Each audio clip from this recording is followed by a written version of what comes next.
The sky is darkness. It's raining, as if the heavens were lamenting. You watch the coffin descend and disappear into the deep grave.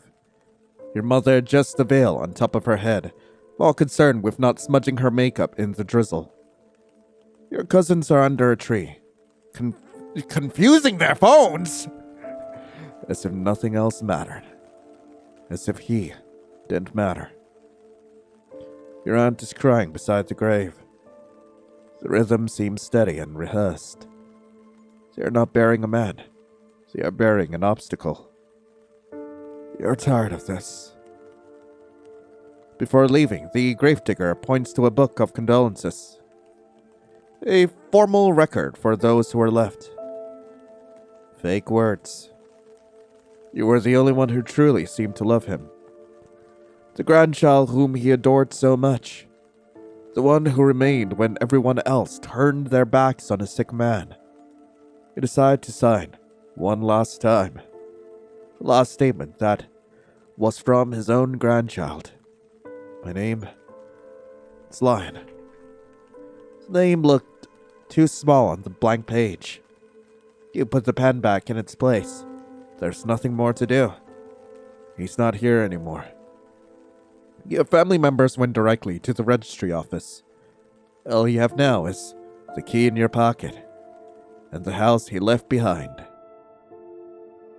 The whole path seems blurry, as if you were just passing through unimportant streets. Your mind seems blank. Nothing seems to matter. Even the rain had stopped falling. You think that maybe that old house will bring you some relief.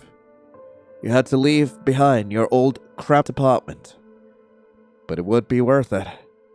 Just to be there. One last time. It seems bigger than I remembered. And too quiet now. I might feel a little out of place in such a large house. The flowers are still alive. That bothers me. Sometimes I think he was forgotten too quickly. The furniture is covered with white cloth. There's too much dust. The house smells of mold, but you feel there's still something more in the air. A familiar smell, old, as if he had never left. Memories swirl through your mind. Memories of when you used to visit your grandfather. When he still came. You run your hand through your hair. The house is dirty and disorganized. It needs cleaning it needs cleaning after being stored for years. Who? Your heart seems to skip a beat. On the floor, a broken vase. Oh, was it me? The flowers inside are dead and moldy. The flower that kept him alive has a disgusting green color and looks viscous. Did it fall by itself? Do you want to believe that the vase simply became unbalanced? With great reluctance, you grab your bags and go upstairs. Your steps seem automatic. The path to the upstairs room still seems fresh in your memory. The musty smell seems worse upstairs. It's almost suffocating. It looks exactly as I remembered it. The bed is one of the only pieces of furniture not covered by the ghostly cloth. This makes you uncomfortable. You look at the fabric. There are no stains or creases. It looks like it was stretched recently. It's strange. The house has been empty for almost 2 years. Perhaps he forgot to cover it. Funerals are usually tiring. Even more so when you seem to be the only one to actually feel anything. You open the bag. You don't have enough energy to even separate clothes on hangers or in drawers. You start taking them off and throwing them into the closet. Everything is mixed together in a disorganized pile. I'll take care of it tomorrow. I still have a lot of cleaning to do. I'll tidy everything up tomorrow. Talking to yourself brought you some comfort. The comfort of knowing you're not alone there. You barely take off your shoes before collapsing, exhausted, onto the mattress. The weight of the day finally brings you down. Dust invades your lungs, but your eyes are already too heavy to open. For a moment, in the midst of sleep, your ears seem to hear something. A light sound, like the rustling of fabric. Is there a ghost? Is the ghost coming into bed with me? What is happening? The house is usually cold at night. You feel like you should get up and grab a blanket for the early morning hours. But exhaustion speaks louder than the cold, and you fall asleep on top of those dusty fabric in that old house. The light hits your eyes when you open them. The tiredness is still there, but something in the environment forces you to open them. Your back hurts. The mattress is too hard, and you slept in a strange position. During the night, you swore you felt it sink before falling truly asleep. It was as if someone had sat there. Even though you slept on top of the covers, strangely, you don't feel cold. In fact, your body feels warm, as if it had been covered all night. You look around. The room looks tidier. The smell of mold seems to have become subtler. Looking down, you notice a blanket you brought in your suitcase, clumsily folded at the edge of the bed. I don't remember grabbing... I think I must have gotten up during the night because of the cold. You sit up quickly in bed. The movement makes your head spin and your vision darken. The air feels somewhat heavier. Even without the full smell of mold, there are others, like wet earth and cleaning products? It feels almost like too much, as if an entire bottle had been wasted on the floor. Your stomach growls, reminding you of the consequences of skipping dinner yesterday. Your bare feet touch the wooden floor. It takes a moment, but you finally stop. The wood under your feet wasn't rough or dusty like last night. It looked polished and almost shiny now. You go down the stairs quickly, unconsciously holding your breath. Something feels different. The white sheets that covered the sofas have been removed and folded into a pile. The windows were so clean that you could see the garden outside. Is someone here? Your voice cracks, as if you were afraid it would be answered. The silence is absolute. The sound of your racing heart reaches your ears. The door. I locked it. You run to the entrance. The handle resists. Locked. Intact. Of course. No one came in. No one left. The restlessness doesn't go away. You look at the small dresser near the door. Your keys were no longer there. You aren't sure if you left them there. You force your lungs to draw air slowly. Your heart seems to calm down a bit, and you try to stay calm. You close your eyes and rub your temples. Stress. It's gotta be the stress. The smell in the kitchen seems milder. You try to focus on your own hunger and ignore the strangeness when your stomach growls once more. Oh, point and click. Let's look at the kitchen top. The sink looks clean and dry.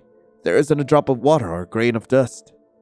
The dark marble looks polished in a methodical way. The cloth is folded perfectly beside it. The picture frame? A photo of Grandpa. He looks happy at a sport fishing trip. That was before he got sick. I don't know why he kept this photo here. What about the table? The chairs that were previously suspended are now on the floor. The glass looks impeccably clean. There isn't even a single spiderweb underneath it. Apple. Everything is too clean.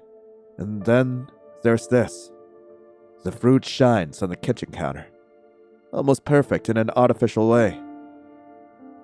If it weren't for a bite on the side, too small and delicate, as if just tasting the flavor. The flesh is still light. It was exposed to the air just a short while ago.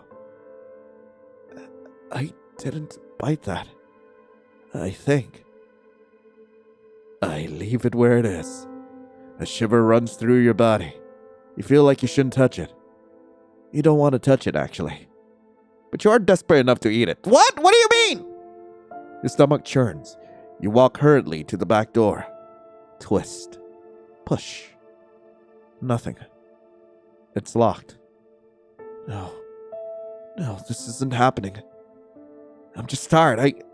I have to be. Your own words don't seem to convince you. I just need a shower. The hot water falls over your shoulders, but it doesn't seem to relieve your tension. It just heats the skin. You turn off the tap.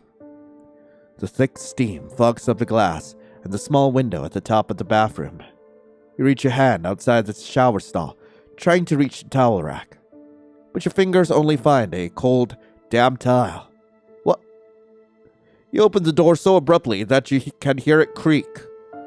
The morning cold hits your wet skin quickly, causing an immediate shiver. The rack is empty. Okay, who's the pervert who took my goddamn towel? You look at the floor, feeling strangely relieved to see the towel has fallen. Oh, never mind. I was the pervert that took my towel. Your eyes turn to the fogged-up mirror. Through the steam, you can see marks, as if someone had drawn there. No. Someone's drawn there. Your jaw tightens as you swallow hard. Check the mirror. You walk with wet footsteps to the mirror. It's still fogged up, but you can see what looks like a smiley face and a heart. Oh God, someone's been watching me shower! No matter how much you wanted to find an explanation for this, those drawings made it clear. You were not alone. Maybe you never were. Why would I want to? Okay, both of these options are awful. Like, I'm definitely not erasing the drawing. So I'm just gonna leave the bathroom. You turn your face away, avoiding looking at the mirror again. You feel like you aren't safe. Your body screams that you need to get out of here. Before you even realize it, your legs move on their own. You don't care if the floor gets wet. You just need to put something on and get out of the house. Your body freezes. The closet door is open. The clothes are all folded and organized in a sloppy way on each shelf. Desperation takes over you as you rummage through them, looking for something to wear as fast as possible. You put on the shirt with your hands still wet. The fabric sticks to your skin. You try to ignore your own reflection in the mirror behind you. As you close the closet door. Huh? The room is bright. It's still daytime, but behind that door, it looks too dark. The silence seems loud. Your hands tremble as you take a step back. You can hear a breath other than your own. Short, light. Why would I do either of these? I scream. Enough! I know you're there! You gather the last shred of courage you had in you. The fear that all of this might be real suffocates you. You try to force your legs to move, but your body freezes in fear. When you finally manage to take a step, the door moves away. You were ready to react to any kind of attack, but it wasn't that. It's not furniture. The smell gets stronger before you see it. It's too tall to just be a stain. There's a man! He's wearing my clothes! My sweater! An old sweater you were so attached to was now being worn by that man. His hair is long. It looks unkempt.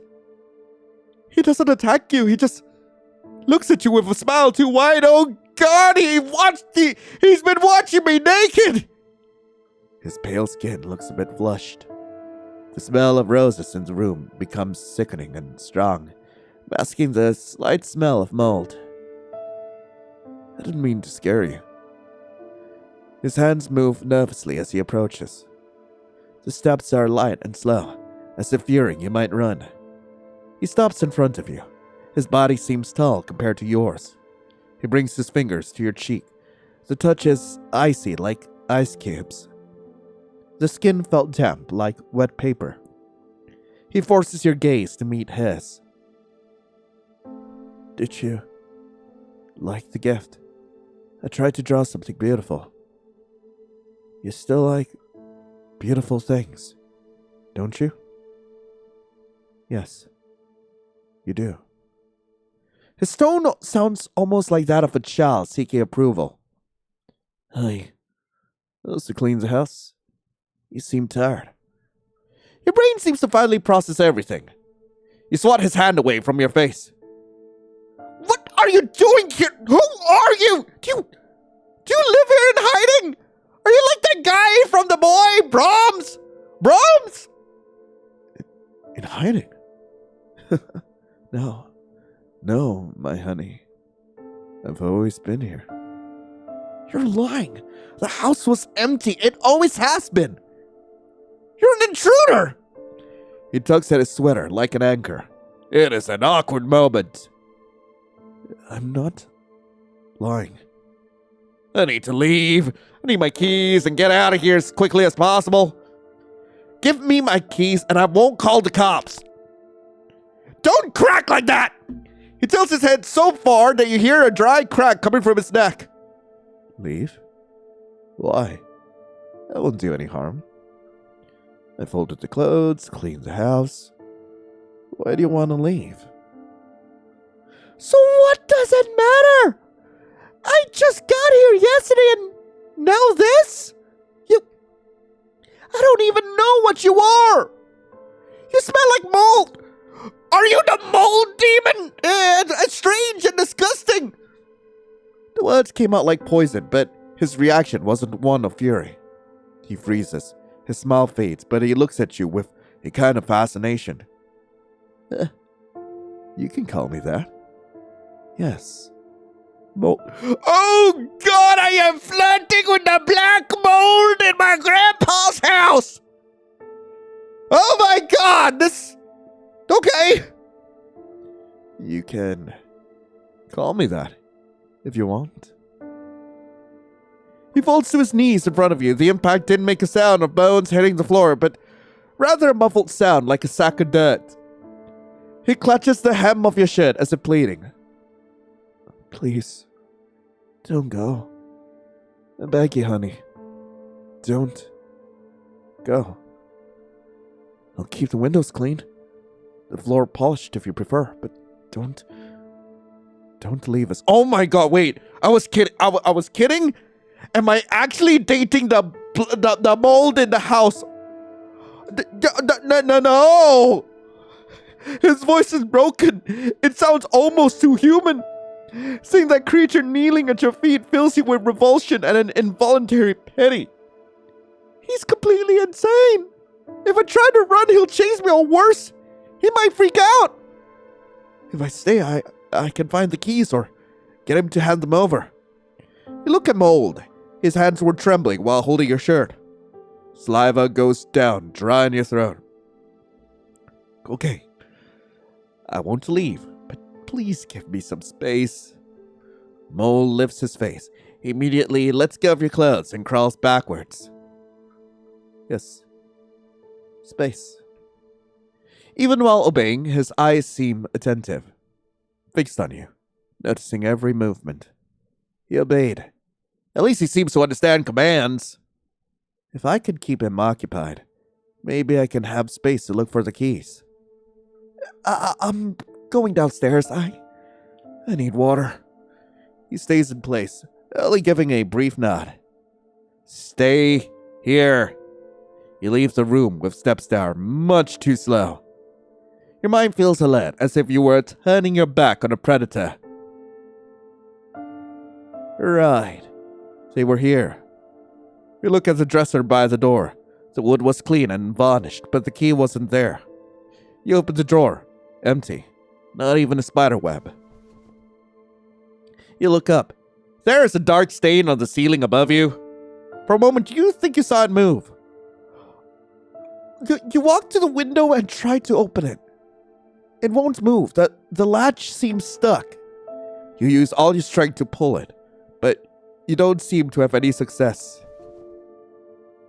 You look up again. The same stain. It was as if it were following you. You let go of the latch. Your fingers ache from the effort. You stare fixedly at the stain on the ceiling. It doesn't just look like a leak, it's too dark. The memory of Mole behind the door returns to your mind. The stain looks the same. What are you doing there? Get off the ceiling! Your body is trembling when you scream at the stain. No answer. Am I imagining things? Yeah, well, likely. You stare at the stain as if you expected it to react somehow, but it remains static against the white of the ceiling. The clock on the wall marks the seconds. Maybe you're getting paranoid. A shadow. That's all it is. He's upstairs. He's just a weird guy. You turn to go to the kitchen. I have a feeling that as more days arrive, things are gonna get much worse. And I'm saying this, not because it's a Yandere game. I'm saying this because it's black mold. There's a high chance that we're just gonna start hallucinating shit. In the following days, and it's just... I'm just gonna say... I'm sold on the idea. Please. This is so wild. How do I even explain this to people? Something is wrong. By instinct, you look back. The stain that was previously more of an irregular circle now looks excited, stretched towards the stairs. I'm going crazy. You walk to the sink, hoping that a bit of water will relieve you. You turn on the tap and drink the water straight from your hand, feeling great relief from your dry throat. You try to compose yourself, run your hand through your hair, and only then look back at the sink. Your body freezes when you see the reflection in the aluminum. Mold is standing at the kitchen door, still wearing a sweater. He is leaning forward, with his hands together while watching you with silence. Damn it! I told you to stay upstairs! You yelled at me to leave. What? I'm sorry for scaring you, honey. Fear quickly turns into defensive irritation. Well, what do you mean defensive irritation? You walk to the kitchen window, trying to open it. But exactly like the other, it was stuck. Why put the goddamn windows open? I need to air you out! You stink! Mold doesn't know. You locked them on purpose! Your accusation makes him take a step back, hoping you would stay calm. Mold didn't do that. Oh, yeah? I beg to differ. Or what? Are you going to tell me that Rust did it? Is there going to be another love interest named Rust? What's going on? He cringes as if he were afraid of your reaction. If they open, you will leave me. Are you sure? Are you sure that's going to be the case and not that, some of your stink will leave? You take a deep breath. Even though he was a complete stranger, it really didn't seem like he wanted to hurt you. But you aren't going to accept staying here forever. It's dangerous outside. Stay here. Mold, take care of everything. Now he speaks of himself in the third person like a child, but acts like a jailer. How do you stay calm and everything will be fine? Look, Mold, I'm hungry. I haven't done any shopping, but I brought some things in my suitcase. His eyes seem to brighten for a moment. His hunched posture vanishes as he takes on a more animated stance. Yes, food. Mold put it all away. Mold cooks. I can... Mold will do it. He gestures towards the dining table, silently asking you to sit. Reluctantly, you sit down. How could all of this happen? The house was locked the whole time. No sign of a break-in. You look at the glass tabletop, thoughtful. He says he's always been here, but that's impossible. You turn your head to look at Mold. He was singing while rummaging through the kitchen cabinets. Oh God, there's Mold in the kitchen. What kind of thing is he? Trying to leave today doesn't seem like it's going to work. Maybe not even tomorrow. What can I even do? Mold returns a while later, placing a plate in front of you. Oh, are you telling me that there's truffle in this? Is there like some sort of fungus in my pasta? It was a simple pasta you brought in your suitcase. Nothing special. Aren't you going to eat? Mold has already eaten. He only wants to see you satisfied, honey. He doesn't sit down. He just watches you with crossed hands, waiting for anything you might have to say. You force the first forkful under his gaze. The pasta seemed well cooked. It doesn't seem to have anything different about it. I need to keep up appearances that I've accepted all this madness. Maybe when he sleeps, I can search the house. If he even sleeps. Does Mold ever sleep? I feel like it's more active at night, though. After dinner, he insists on cleaning everything and follows you to your room, always 3 steps away. He doesn't touch you, but his presence feels crushing. I'm going to sleep. You can go wherever it is you sleep. Mold doesn't need to sleep. You hesitate for a moment while looking at him. Wait, hang on. If he is the mold in the house, does that mean a piece of him is already inside me? Have I just been going through this, most of this visual novel with mold inside me? Oh, good God! Oh, God, mold has been inside me this whole time! Right. Good night! You close the bedroom door. You don't lock it. You can't. You lie down on the bed. It felt fresher now. The sheets had been changed and the smell of dust was gone. You don't turn off the lights while trying to close your eyes.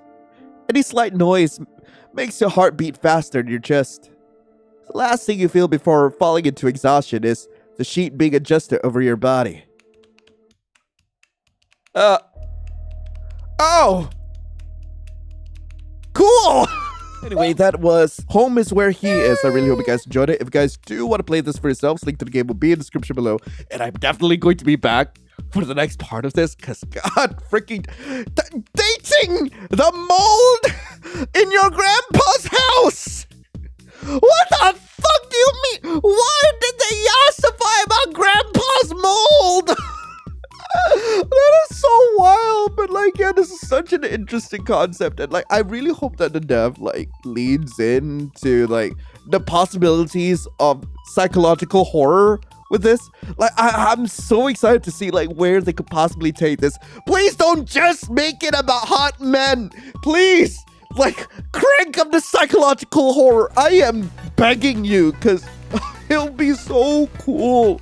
And I would love to learn more about what black mold does. At least then we'll be able to understand a certain author out there who spent way too much of her life sniffing the shit. But anyway, thank you all so much for watching. Hope you all have a lovely rest of the day. And as always, I'll be seeing you in the next video. This is Lion signing off. Ciao.